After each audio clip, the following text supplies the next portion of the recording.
재정경제부에서 이벤트를 준비했더라고요. 저는 재정경제부라는 걸 처음 들어봤어요. 어쨌든 인터넷에 검색을 해보다 보니까 이렇게 나오더라고요. 그래서 새해 복 댓글 이벤트, 새해 복 댓글 이벤트입니다. 아마 정부가 설을 맞아서 성수품 물가 안정, 그리고 민생 부담 경감, 내수 활력 제고, 국민 안전이라는 이 네 가지 민생 안정 대책을 준비하고 있다라는 것을 아마 보여주기 위해서 이런 이벤트를 열었던 것 같아요. 이 이벤트의 내용은 이렇습니다. 올해 받았으면 하는 복, 내가 원하는 복에 대해서 댓글로 쓰는 거예요. 그래서 추첨을 해서 치킨 쿠폰을 보내준다고 했습니다. 그 댓글을 제가 한번 그대로 한번 읽어보겠습니다. 올해는 작심삼일에서 벗어나 꾸준히 운동해서 바디 프로필 찍기에 꼭 도전하고 싶어요. 몸도 마음도 건강한 한 해가 되기를 소망합니다.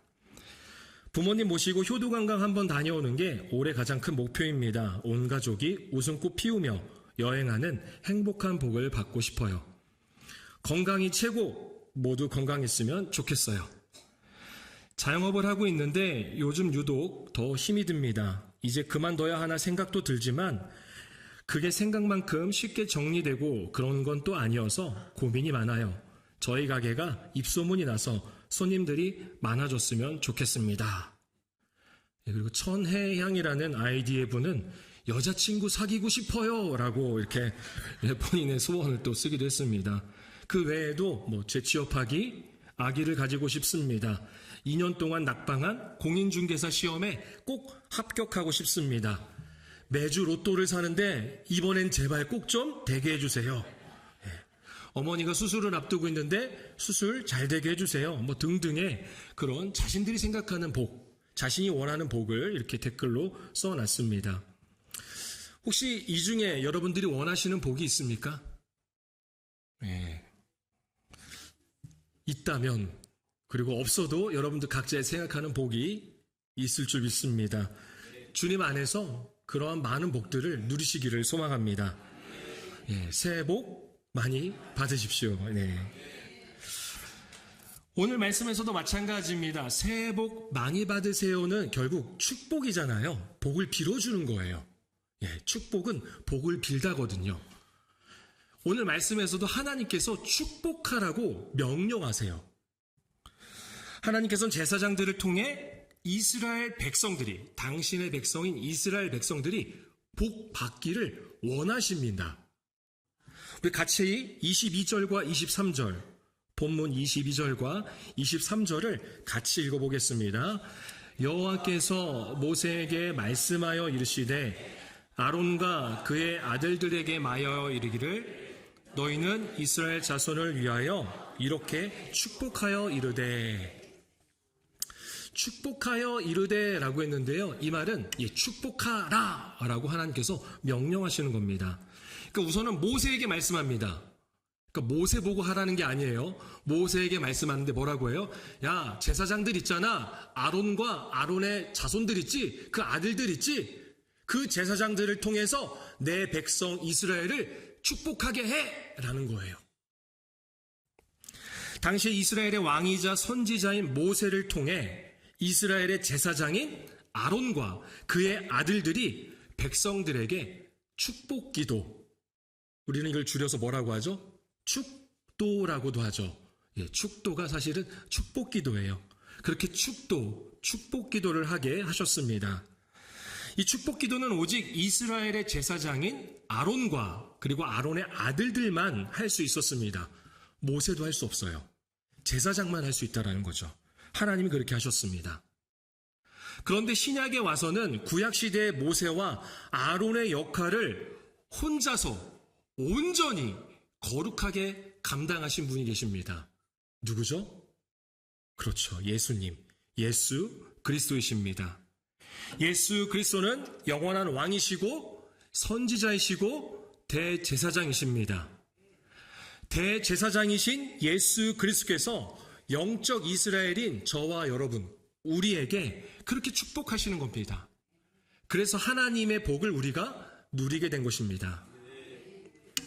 그런데 이것으로 끝나지 않습니다. 나만 복 받는 것으로 끝나는 게 아니라 하나님은 당신의 복을 전달자로서 우리를 세우신 거예요. 성경 말씀에 보면 우리를 뭐라고 표현하냐면요, 왕 같은 제사장이라고 합니다. 저와 여러분이 왕 같은 제사장이에요.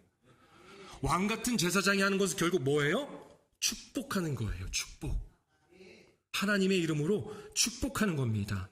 그렇게 우리는 하나님의 이름으로 서로를 축복할 수 있고 그러한 삶을 살아가게 되는 것입니다.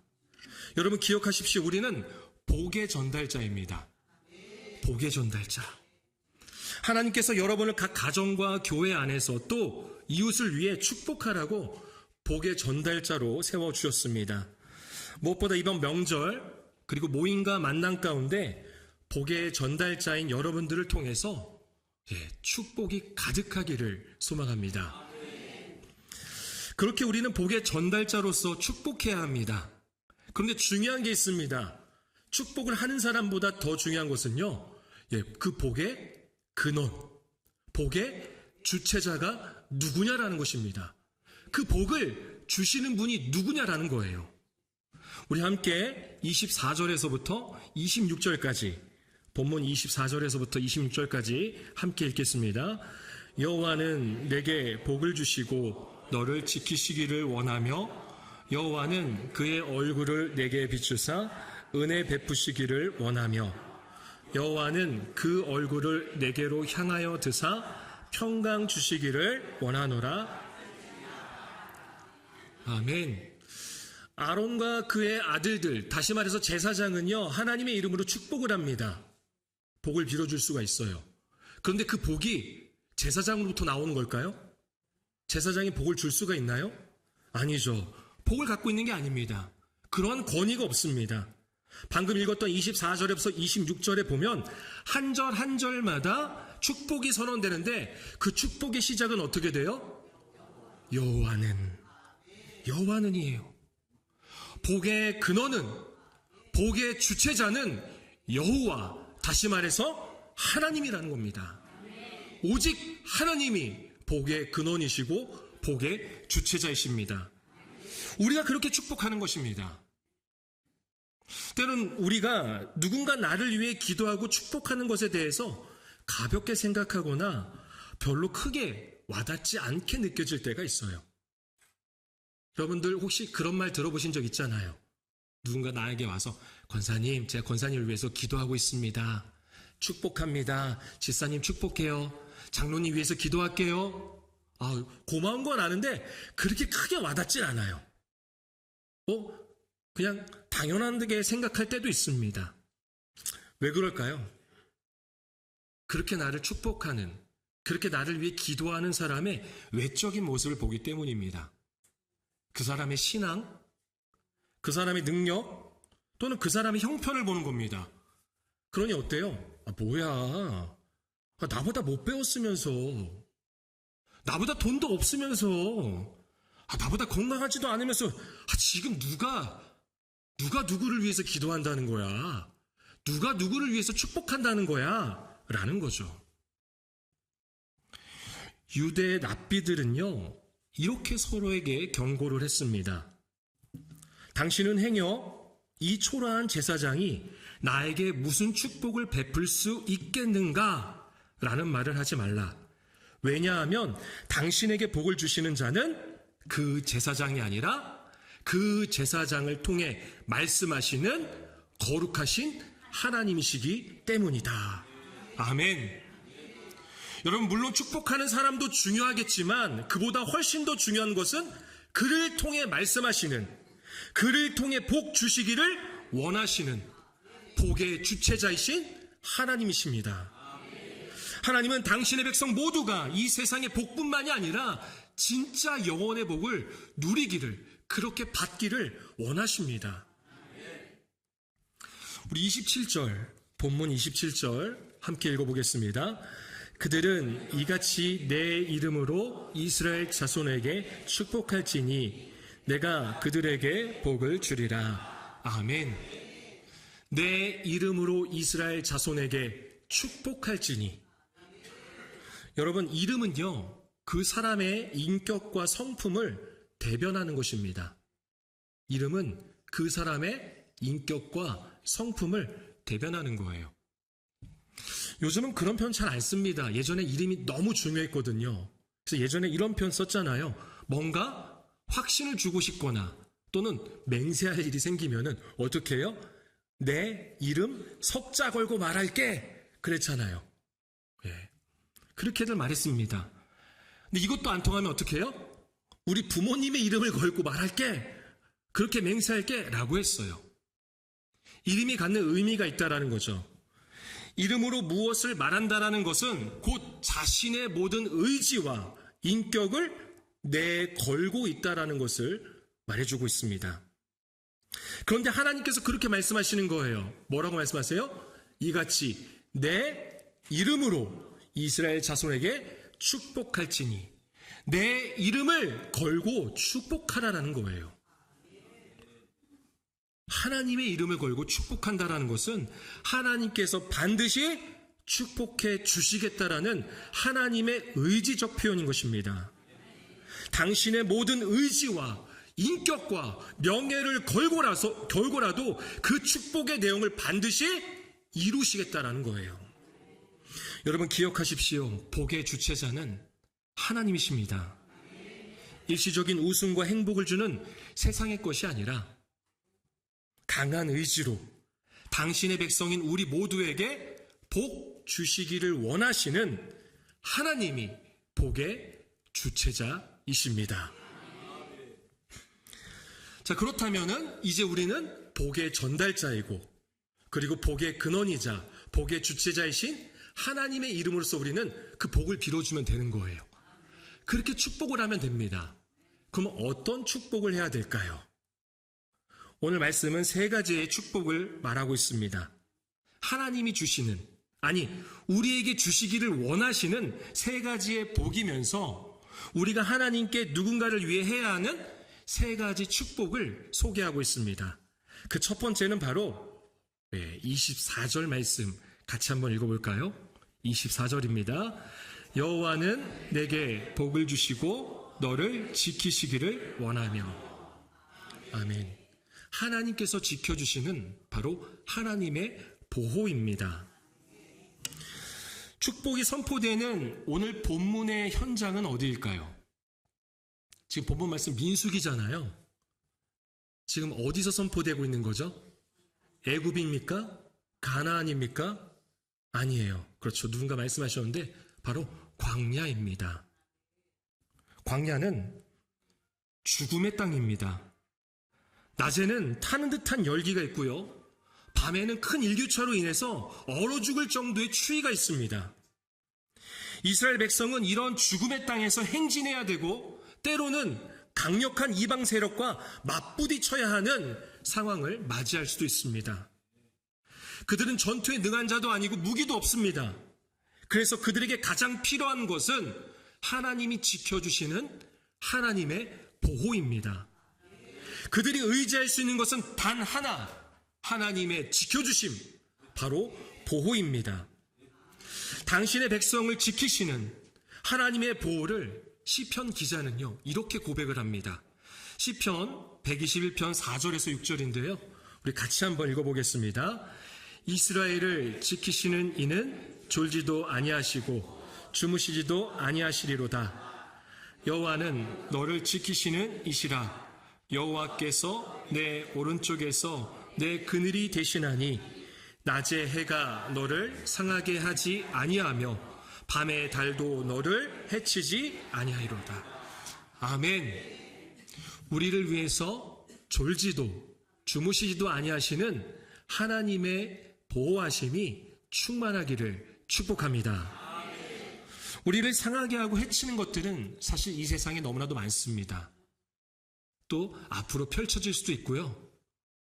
또는 올 명절에 또 예고되어 있을 수도 있어요. 예고가 되어 있을 수도 있습니다. 지금도 그런 고난과 고통의 시간을 걷고 있을 수도 있습니다. 하지만 광야에서는 누구만 의지하는 겁니까? 하나님만 의지하는 거예요. 복의 주체자이신 하나님만 의지할 때 하나님의 보호가 있음을 반드시 기억하시길 바랍니다. 그 보호를 받는 우리가 또 서로에게 하나님의 보호를 축복하는 거예요. 하나님 그것을 명령하고 있습니다. 두 번째의 축복은요, 바로 은혜입니다. 25절 말씀, 본문 25절 함께 읽겠습니다. 여호와는 그의 얼굴을 내게 비추사 은혜 베푸시기를 원하며. 아멘. 하나님의 은혜가 있기를 축복합니다. 은혜라는 원어의 그 풀이의 의미를 보면 이런 뜻이 있어요. 구부리다. 구부리다. 그리고 아랫사람에게 몸을 굽히다. 윗사람이 아니라, 윗사람에게 몸을 굽히는 건 뭐 이해가 되죠. 그런데 아랫사람에게 몸을 굽히다라는 의미가 있습니다. 그런 의미에서 본다면 하나님의 은혜는 무엇일까요? 아랫사람보다 못한 죄인인 우리에게 몸을 굽히는 것보다 더한 십자가에서 죽으심이 하나님의 은혜가 아니겠습니까?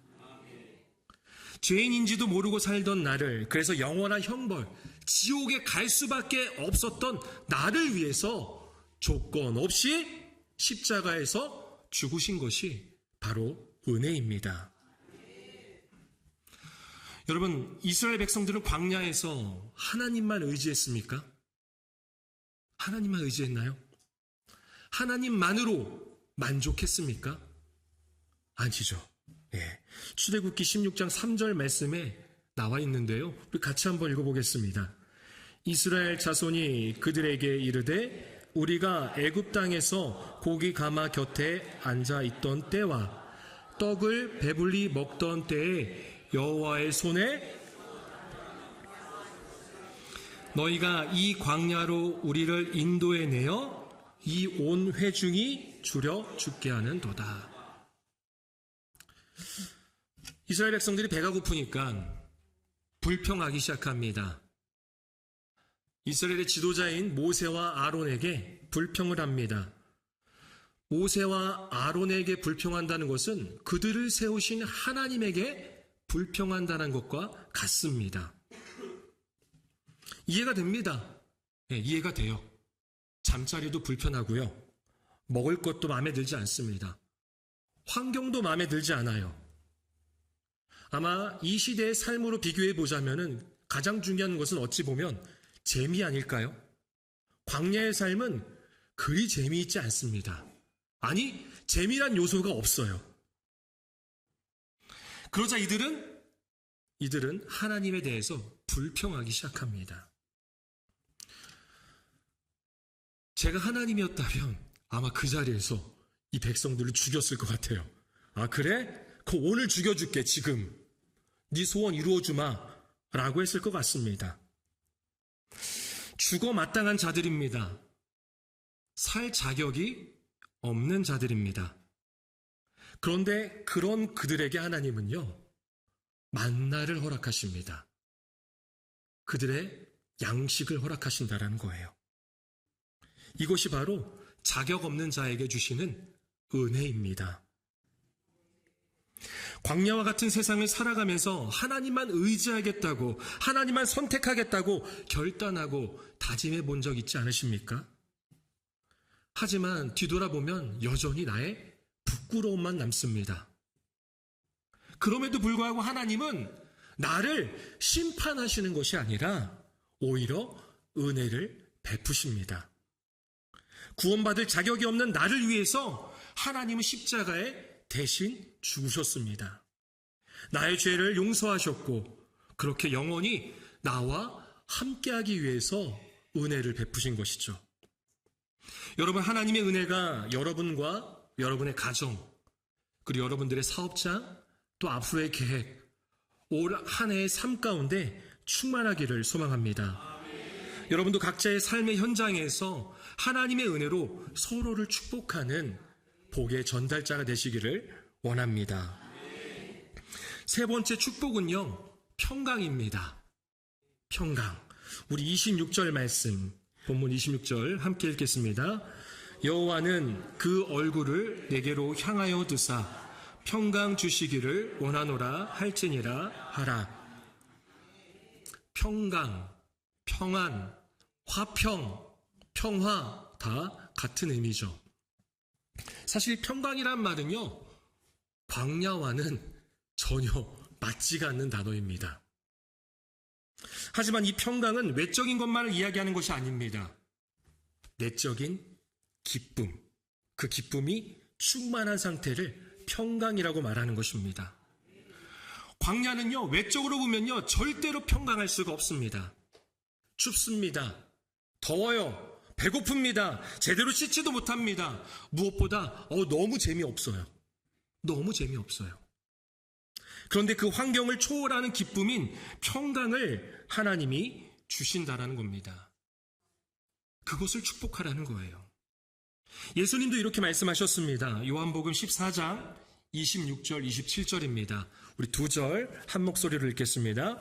보혜사 곧 아버지께서 내 이름으로 보내실 성령 그가 너희에게 모든 것을 가르치고 내가 너희에게 말한 모든 것을 생각나게 하리라. 평안을 너희에게 끼치노니 곧 나의 평안을 너희에게 주노라. 내가 너희에게 주는 것은 세상이 주는 것 같이 아니하리라. 너희는 마음에 근심하지도 말고 두려워하지도 말라. 아멘. 예수님께서 성령님을 우리에게 보내주셨는데 우리 안에 내주하시는 성령님, 우리 안에 내주하시는 성령님은 우리의 마음에 예수님의 평안을 주십니다.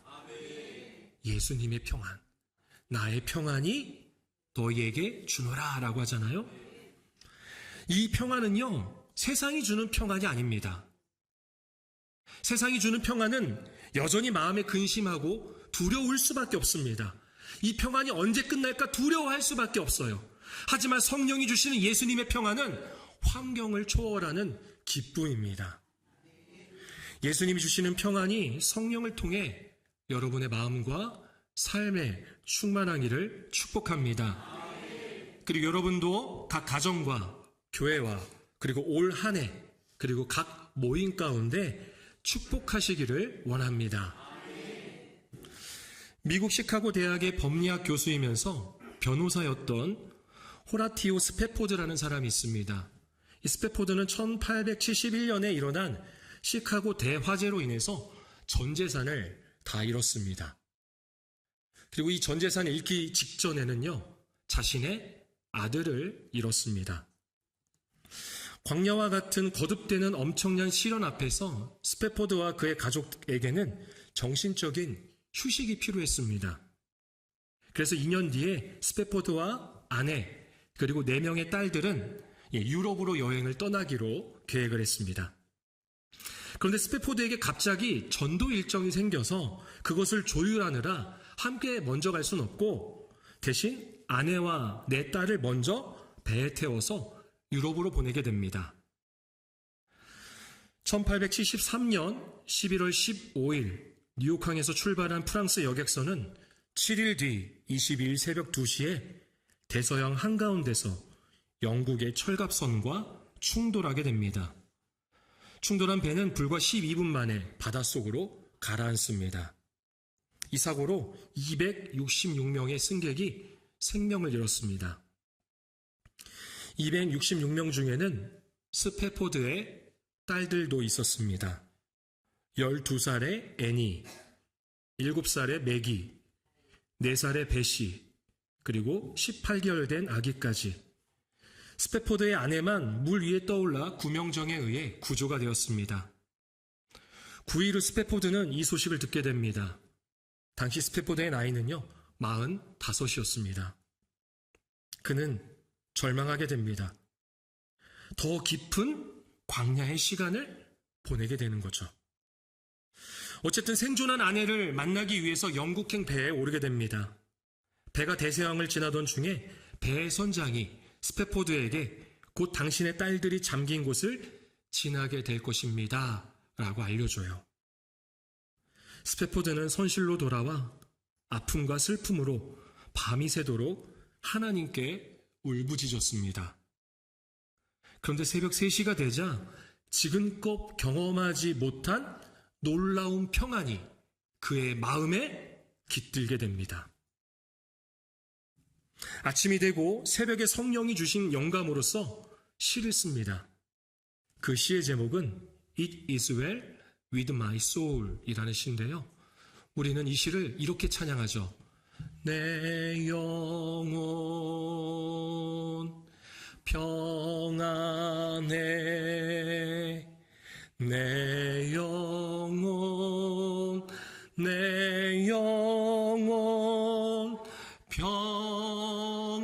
평안해. 분명 근심해야 할 상황입니다. 두려워해야 하고 불평이 나올 수밖에 없는 상황입니다. 그런데 그의 울부짖은 가운데 성령이 주시는 예수님의 평안이 그의 마음을 채웁니다. 절대 세상이 줄 수 없는 평안입니다. 여러분, 광야와 같은 고난과 고통과 어려움 중에도 하나님이 주시는 평안이 늘 충만하기를 축복합니다. 그리고 그 받은 평안을 또 다른 이들에게 축복하시기를 원합니다. 말씀을 정리합니다. 초대교회 당시 약 2000년 전이죠. 고린도 교회는요, 엄청난 고난이 있었습니다. 교회에 늘 파벌이 있어서요, 교회가 예배날이 되면 늘 성도들끼리 싸우는 거예요. 그 싸움이 멈추지 않았습니다. 성적인 타락과 거짓 지도자들의 침투로 인해서 교회는 세상이 보기에 망하게 된 것입니다. 아유, 저 교회 이제 곧 망하겠네 라는 거죠. 사도 바울은 복의 전달자가 되어 고난 중에 있던 고린도 교회 성도들을 복의 주체자이신 하나님의 이름으로 이렇게 축복을 합니다. 우리 마지막으로 고린도후서 13장 13절 말씀을 같이 읽겠습니다. 주 예수 그리스도의 은혜와 하나님의 사랑과 성령의 교통하심이 너희 무리와 함께 있을지어다. 아멘. 하나님의 사랑하심은 당신의 백성을 향한 보호입니다. 예수 그리스도의 은혜는 영원한 형벌 받아 마땅한 내가, 구원받을 자격이 없는 내가 죄를 용서받고 구원받았음을 말해줍니다.